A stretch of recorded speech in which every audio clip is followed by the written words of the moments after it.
ॾिसी रहिया आहियो TN न्यूज़। ब्रेकिंग न्यूज़ ॾेई रहिया आहियूं। दाबे जी शेख अब्दुल मजीद सिंधी कॉलोनीअ में जाती वासी 18 वरहनि जो नौजवान ज़ुबैर थईम पुरस्रार नमूने फ़ौत। वारसनि पारां क़त्ल जो इल्ज़ाम। वधीक ॾिसूं था दाबेची मां शाहिद समूह जी रिपोर्ट में।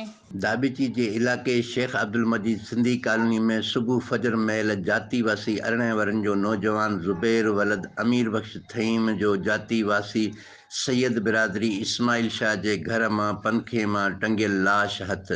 घर मालिकनि वारसनि खे बग़ैर कंहिं इतला जे लाश पुलिस खे बग़ैर कंहिं जी इतला जे अबाणे ॻोठ रवानो करे छॾियो। इन मौक़े ते ज़ुबैर जे वालिद अमीर बख्श थईम इल्ज़ाम मड़ींदे चयो त मुंहिंजे पुट खे बेगुनाह सैयद बिरादरी जे माण्हुनि रब्बनो शाह, इस्माइल शाह, अब्बास शाह क़त्ल कयो आहे।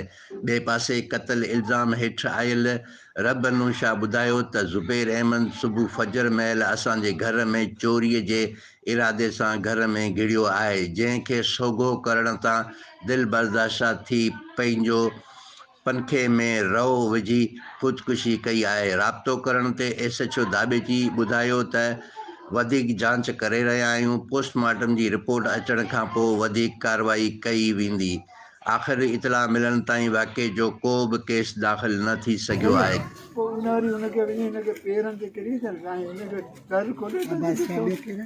रब्बनो शाह, इस्माइल शाह